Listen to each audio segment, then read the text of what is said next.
Fortunately, our culture has changed a little bit to realize that crimes, especially crimes in a family setting, are not just a family problem. They are a cultural problem. They are a criminal problem. They're a health problem. Even before Hillary Clinton said in 1995 that women's rights are human rights and human rights are women's rights, we know there has been a growing recognition that the two cannot be separated. One of the reasons that gender-based violence continues to be an epidemic is because we have not named it as an epidemic.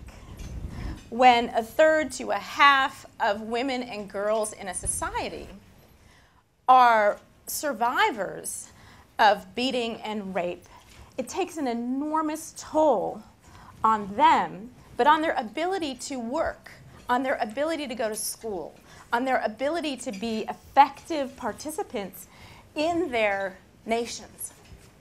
And in a way, that's the intent of the violence, isn't it? The intent is to keep women down. The number one thing that I've seen that makes a difference in Haiti and around the world is local solutions to local problems. We don't need to go into a country like Haiti and tell the women, especially the women activist group, what needs to be done to stop gender-based violence. They know better than anyone what they need. Women have borne the brunt of the conflicts and also have to form the underpinning of peace around the world. I think it's that women are an underutilized asset in creating the peace that we need.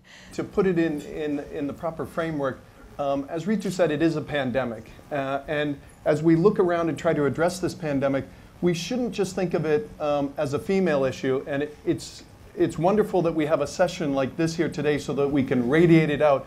But we do have to make this more a societal issue, because not providing opportunities for women and it's not just the violence against them, it's the lack of opportunities for them to be able to participate in society. There's a media framework. We have found that in refugee camps and high concentration areas, when we've had specific violence in areas, if we get the civil society, the religious leaders, you get the priests, the ministers, the rabbis, the imams, to come on the radio and talk about how we need to work together, how it is shameful and how it isn't courageous for someone to attack a woman, but it is courageous to defend the woman and to defend the family. What's exciting, we talked about earlier, what's going to be announced today is a policy from USAID where across every sector, gender has to be looked at. Gender issues have to be looked at, they have to be measured, and any money that's going out from the USAID to international NGOs, corporations, whatever it is, all the projects have to be looked through through the gender lens. So I think that's really exciting, and I think it's going to help in that funneling things down to the local communities and the smaller activists. I'm always fascinated to see the little girls who came in at 18, come in for training, who can hardly look me in the face. And after the training, they're competent, they're teachers, and all it has cost was less than the cost of a cup of coffee. For you, it's nothing. For us, it's a lot. Anyone want to talk about that link between poverty and violence? It's there. Yeah. Siham. Yeah, it is there actually. It's in Iraq, let's say, it's reason number one behind violence against women. So if you provide them with small amounts of money, or if you give them the chance to work and to have some income, I'm positive that the violence rates will reduce. And I think in the case of violence against women, we can broaden our definition of technology. For many women, a whistle is technology. Yep. A lock on a door is technology. Yep. So not just information technology, but simple things can make a difference. Mm-hmm.